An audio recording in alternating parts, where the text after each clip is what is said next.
Salam, hər vaxtınız xeyir olsun, hörmətli tamaşaçılar. Telefitness verilişinin növbəti buraxılışı efirdədir. Artıq Azərbaycan çempionatına, bodybuilding üzrə Azərbaycan çempionatına 2 aydan az bir zaman qalıb. Təbii ki, hazırlıqlar da yüksək səviyyədə gedir. Odur ki, bugün çiyin məşqimizi yerinə yetirəcəyik, ağır məşq olacaq, master zalı da mənə kömək edəcək. Amma bundan əvvəl Nərimanov metro stansiyası yaxınlığında yerləşən Gold's Gym trenajör zalına təşəkkür eləmək istəyirik. Bizə bu cür imkan yaratdıqları üçün. Gəlin əvvəlcə anonslara nəzər salaq, daha sonra qaydaq məşqimizə.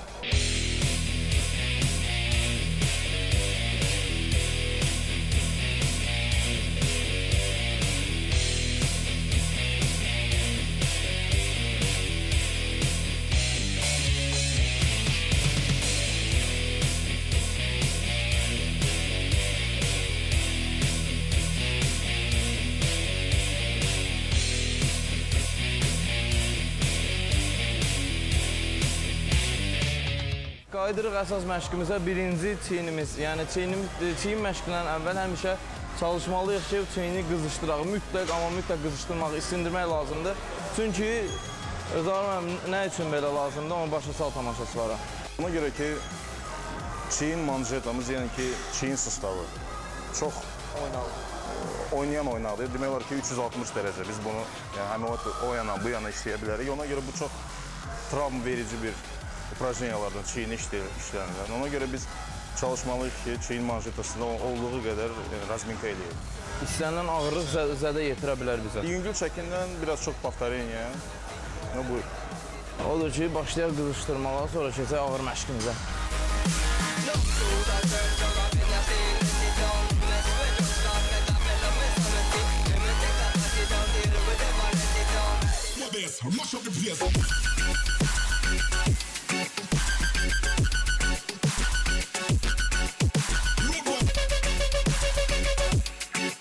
Bu gün hansı məşqlərə üstünlük verəcəyik? Ağırlıqlarla mı, yoxsa metodikalarla mı?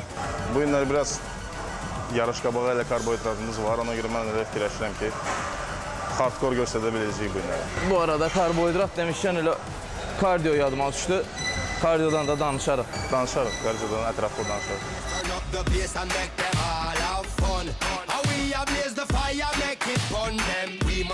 5 dəqiqə ərzində məncə kifayət edir məşqdən əvvəl.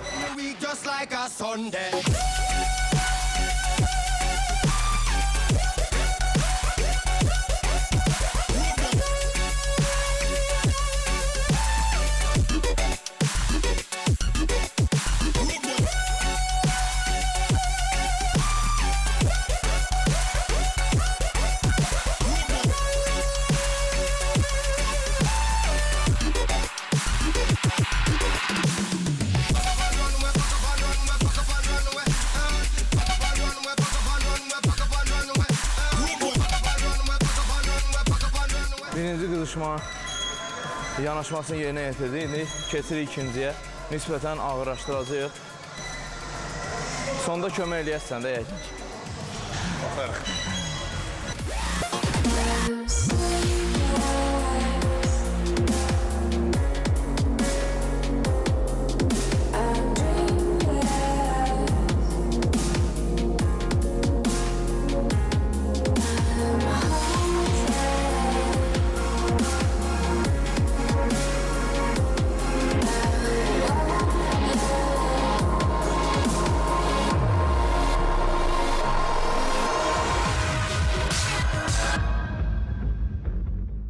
Bu Sovet vaxtından qalan bizə bir yanlış, mən deyərdim, pozisiyadır.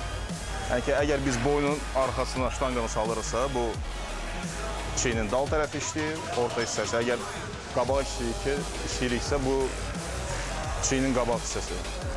Bu demək olar ki, 100% yanlış bir fikirdir. Ona görə ki, çiyin manjetası əgər sustav bu nöqtədən aşağı düşürsə, burada avtomatik olaraq bu pozisiyada. Çiyinin qabaq hissəsi naqruzkanın çox hissəsini götürür. Amma çiyin bu упражнение ümumiyyətlə bazılı olduğu üçün, əsas упражнение olduğu üçün biz çiyinin orta və arxa hissəsini də işləyirik. Yəni ki, həm dal tərəfi buraxanda boyun dal arxa hissəsinə, həm də ki, sinənin üstünə. Yəni ki, qabaq delta 50-60% naqruzkanı öz üzərinə götürür. Yəni ki, belə fikirləşməyin ki, əgər bir ştanqanı dala buraxırıq, dalı hissə işləyirik, əgər qabağa buraxırıqsa, qabaq hissə. Yəni bu tamamilə yanlış bir fikirdir. Bu gün bizim zallarda da çox belə bir yəni fikir formalaşıb ki, arxa eləyirəm, deməli arxa çiynim yekələcək, böyüyəcək. Belə deyil. Arxa işləmək sırf ön bu çox işlədir. Odur ki, nəzərə alın belə şeyləri. Keçək üçüncü yanaşmaya. Mash up the place, turn up the bass and make some sound, boy, run. And we will end your week just like a Sunday. We mash up the place, turn up the bass and make them all have fun. Skrillex ablaze the fire, make it fun them. We mash up the place, turn up the bass and make some sound, boy, run. And we will end your week just like a Sunday.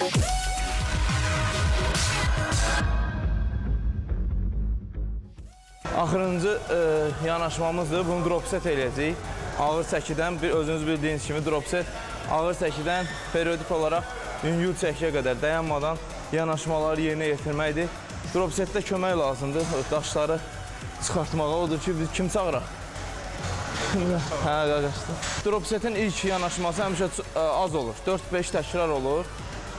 Yəni gücümüzün yetdiyi qədər eləyirik. Bizim Qaqaş müəllimimiz də gəldi.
Drop setin axırıncı yanaşmasıydı.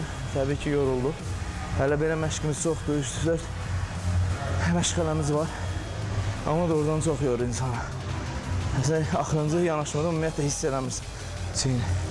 Keçək, Zaur müəllim, növbəti. Bir dənə nöqtəni vurmaq istəyirəm ki, amplituda. Hara qədər endirmək var? Yəni ki, çox zallarda mən çox oluram, fikir verirəm ki, bu deməli, çox adam götürür, məsələn, çox çəki qoyur və belə nöqtədə işləyir. Yəni, heç boynun arxasına gəlmir. Heç, nə ki, boynun arxası, heç başa gəlib çatmır. Yəni ki, əgər sizin məqsədiniz deltalara naqruzka salmaqdırsa, siz çalışmalısınız ki, bu aşağı nöqtəyə qədər buraxasınız. Niyə görə? Ona görə ki, əzələ dartınmalıdır. Əzələ əgər dartınmırsa, işləyən əzələ, o heç vaxtda inkişaf eləməyəcək. Siz naqruzkanı tamamilə trisipsə salıb və qaldırırsınız. Yəni ki, orada çəki heç bir fərqi daşımır. Yəni, amplitudanı çoxaltmaqla siz əzəliyə daha böyük stres verirsiniz. Yəni, amplituda həmişə fikir verin. Qısa amplituda o deməkdir ki, əzələ çox qısa yığılıb açılır. Bu isə əzələnin işləməyini qarşısını alır. Böyük amplituda isə əzələni tam sıxıb açmaqla hipertrofiyə gətirib çıxarır. Təbii ki, yaxşı pump üçün stimuldur. Qısa amplitudada işləmək. Deməzdim ki, ömrü boyu həmişə belə işləməlisiniz, amma bunu yəni ki, keçirdə bilərsiniz öz məşqlərinizdə. Problem keçirdə bilərsiniz ki, baxarsınız, effekt verir, vermir və yaxud da xoşunuza gəlsə, məncə xoşunuza gələcəyinə görə ki, bu pump effektini çox yaxşı göstərir. Pumping, yəni qanın əzəliyə işləməsi. Elə, bunu da qutarmışkən, keçək növbəti məşğələyə. Zaur müəllim, nəyi məsləhət görürsən? Qantellərlə jim. Qantellə jim, elə mən də su içim, növbəti məşğələyə keçək. Qantellərlə jim məşğələsini yerinə yetirdik. 2 məşğələni yerinə yetirdik. Qalan hələ 3 məşğələmiz qalıb, 3 yanaşmamız qalıb. Proporsiyalara diqqət eləmək lazımdır. Əgər peşəkar bodybuildinglə məşğul olmaq istəyirsinizsə, bizim təbii peşəkar bodybuilderlarımız da var. Elə onlardan da məsləhət almaq olar, təbii ki. Biz yəni qabaq ön piçoka işləməliyik. Adam var 150 kilodur, şəkil çəkib qoyur, elə bilir ki, yəni çox gözəl bədəni var, ancaq qarnı dizinə dəyir. Yəni bu fikri yəni unudun. Yəni o bədən deyil. O sadəcə Allahın ona verdiyi əzəmətli piy yığınıdır. 25 elədik, 30 elədik, indi isə keçirik 35-ə. Periodik olaraq 50-yə qədər qalxacaq.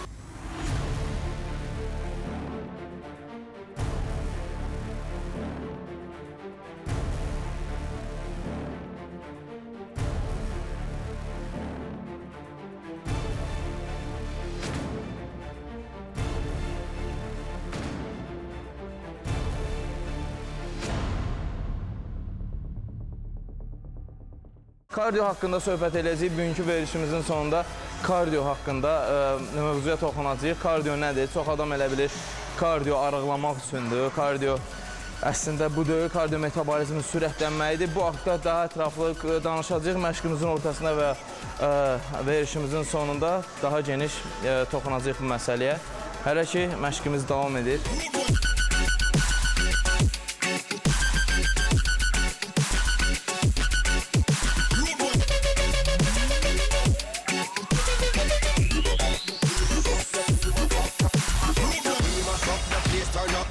And make them all have fun. How we ablaze the fire, make it fun them. Və son, 3-cü yanaşma da yerinə yetirildi. Biraz istirahət verək. We must up the place, turn up the bass and make them all have fun. Skrillex ablaze the fire, make it fun them. We must up the place, turn up the bass and make some sound. Why run? And we will end your week just like a Sunday.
Qaydırıb, qardan gedir 25.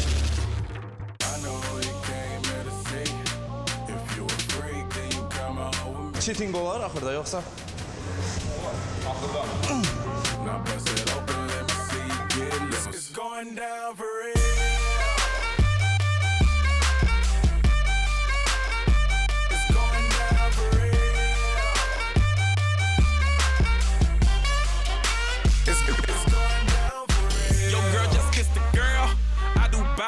Shake for a shake, I'm throwing these Emirates in the sky. Spinning this Assalamu alaikum, peace to M-O-N-E-Y. I love my beaches, south beaches, surfboard and high tide. I can just roll up, cause I'm swole up. So that birthday cake get the Cobra. Bugatti for real, I'm Cobra. The autobiography rover. Got the key to my city, it's over. No thoughts only in the Hər zaman cheating eləmək olmaz.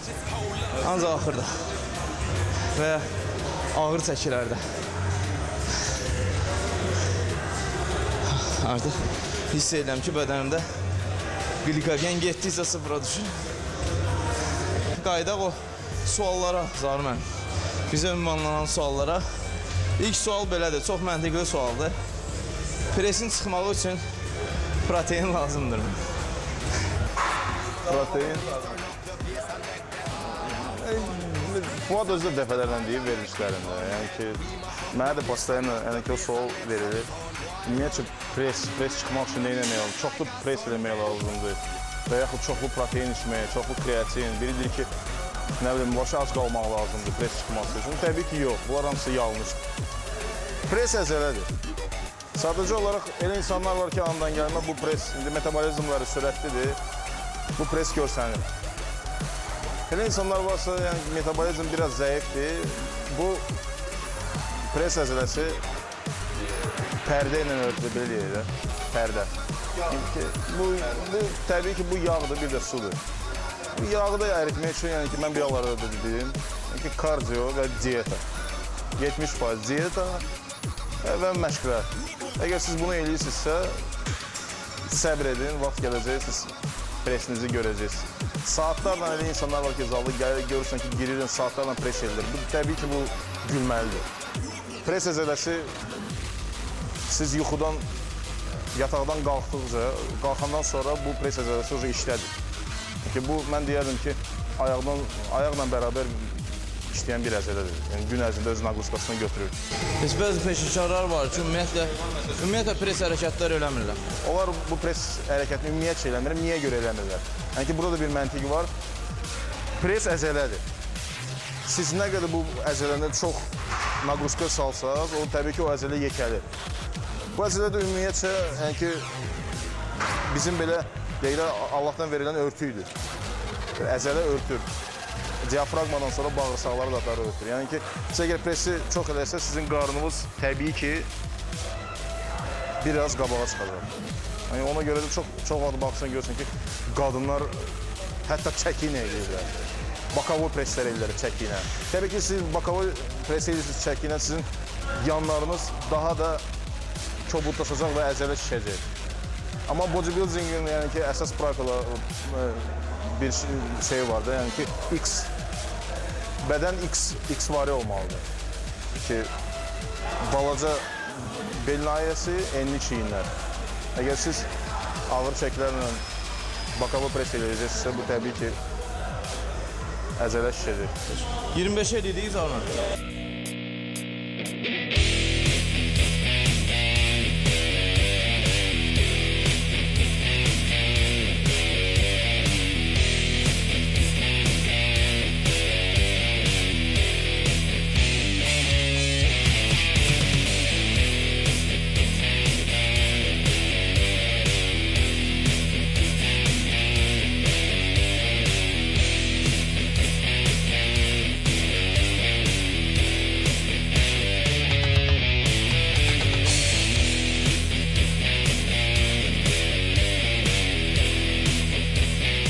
Qabaq deltanı öldürdük. Yoxsa hələ yox? Bəsdir. Qabaq deltanı hiss eləmə. Onda keçək orta delta. Çox maraqlı bir. Bəzi nüanslar var burada, onu da təqdim edəcəksə. Vacib nüanslar var.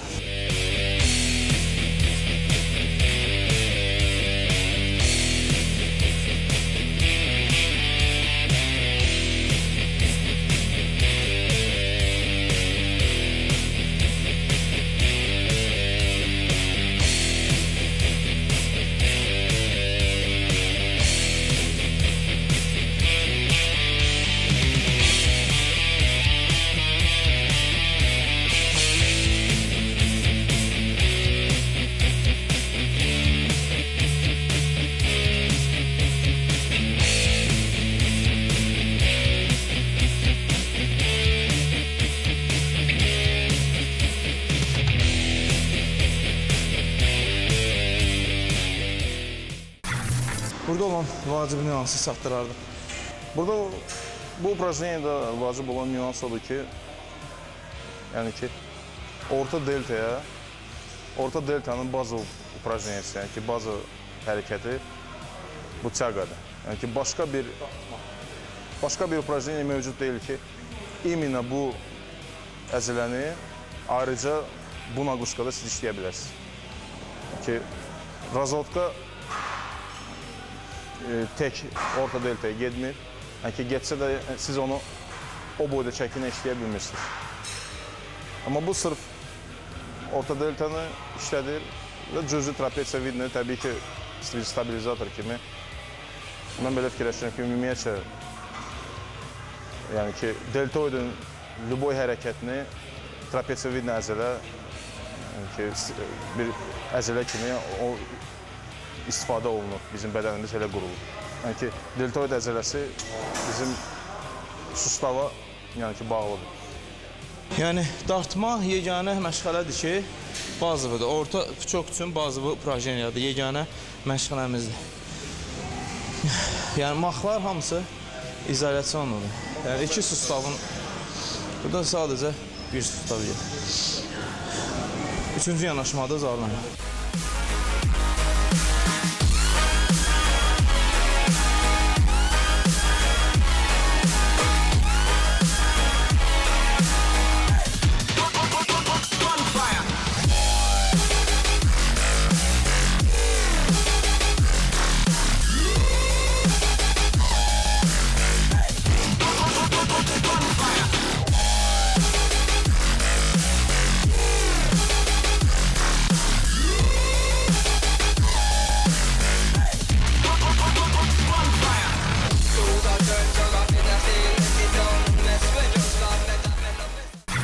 Verişimizin vaxtı müəyyən edilmiş bir çərçivə içərisindədir. Ona görə də məşqimizin hamısını bir verişə sığdıra bilmədik. Ona görə məşqimiz davam edir. Ancaq biz sizə son nüansları çatdırıb, son sualları cavablandırıb sağollaşmaq istəyirik. O suallardan biri də definisiya vaxtı, yəni quruma vaxtı kreatin içmək olarmı? O sualı sizə masajlar cavablandıracaq.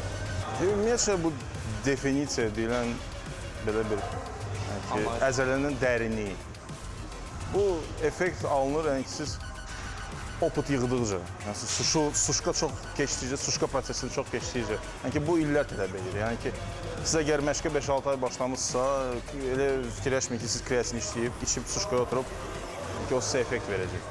Bu təbii ki, individual bir podxod olmalıdır hər bir insana. Elə insan var ki, məsələn, çəkisi düşmür, o kreatin içsə, bu təbii ki, düzgün olmazdı. Amma elə idmançılar var ki, istifadə edir, bəli.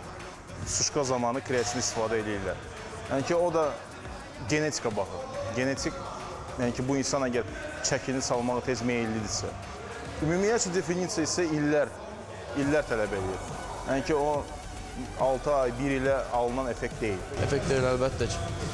Növbəti sual da bu idi ki, geynerdən başqa hansı qida əlavəsi ilə çəkimi artıra bilərəm? Heç bir qida əlavəsi ilə çəkini artıra bilməzsiniz. Ümumiyyətlə, dəfələrlə cavablandırmışıq bu sualı.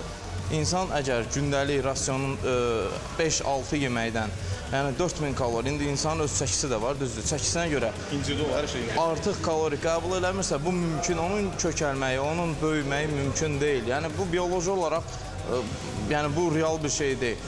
Geyner içdim, geynerin bir porsiyası olsun 600 kalori. 600 kalori ilə sən heç nə edə bilməzsən. Əgər gün ərzində başqa fast foodlardan istifadə edirsinizsə, geyner desirsə, siz heç bir çəkin artmağını gözləməyin.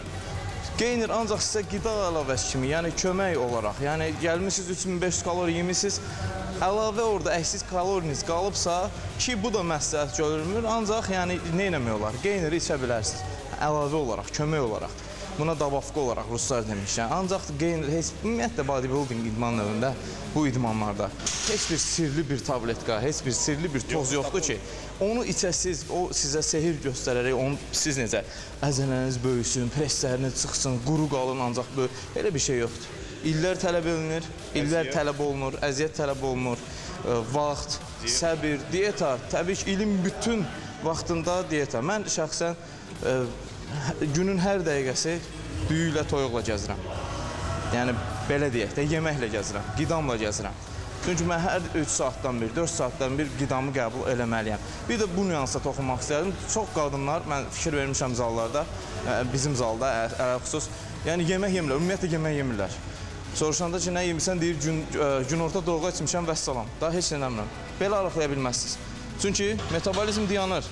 Artıq metabolizm sürətini itirir. Bədən görür ki, siz artıq heç bir enerji sərf etmək olmaz sizin bədəninizdə. Çünki gələn bir enerji resursu yoxdur. Bədən belə bir xüsusiyyətə malikdir ki, bədən artıq onu saxlayır. Bədən onu saxlayır, qoymur. Bu zaman nə arıqlaya bilərsiniz, nə kökələr. Dayanır. Bayaq mənim qeyd etdiyim kimi plato. Dayanır, arıqlamağınız dayanır. Ona görə də qısa bədəninizi trik deyirlər. Bədəninizi allatmaq üçün gündə 4-5 dəfə balaca porsiyonlarda, balaca porsiyonlarda yemək olar.